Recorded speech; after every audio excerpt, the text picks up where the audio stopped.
नमस्कार, मी संतोष सुतार आणि आपण पाहतात शेल माझा. चंदगड तालुक्यात वाढत्या वन्य प्राण्यांच्या उपद्रवामुळे हैराण झालेल्या शेतकऱ्यांनी आज तहसीलदार कार्यालयासमोर जोरदार आंदोलन छेडत प्रशासनाविरोधात तीव्र संताप व्यक्त केला. शेती पिकांचं नुकसान, पशुधनावर होणारे हल्ले आणि नागरिकांच्या सुरक्षिततेचा गंभीर प्रश्न निर्माण झाल्यानं या आंदोलनाला मोठा प्रतिसाद मिळाला आहे. या आंदोलनाची सुरुवात चंदगडमधील छत्रपती संभाजी महाराज चौकातून करण्यात आली.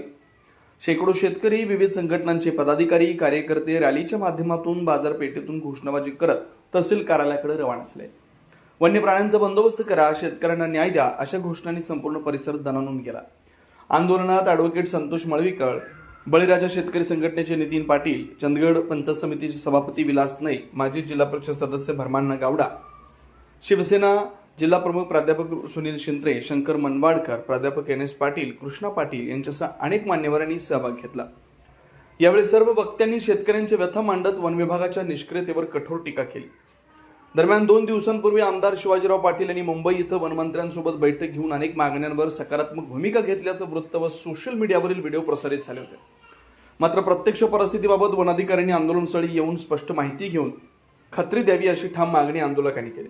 आंदोलनासाठी 8 दिवसांपूर्वी निवेदन देऊनही संबंधित वन विभागाचे जबाबदार अधिकारी उपस्थित न राहिल्यानं काही काळ तणावाचं वातावरण निर्माण झालं. संतप्त शेतकऱ्यांनी जोरदार घोषणाबाजी करत प्रशासनाविरोधात नाराजी व्यक्त केली. परिस्थितीची गंभीरता लक्षात घेऊन चंदगडचे तहसीलदार राजेश चव्हाण यांनी मध्यस्थी केली.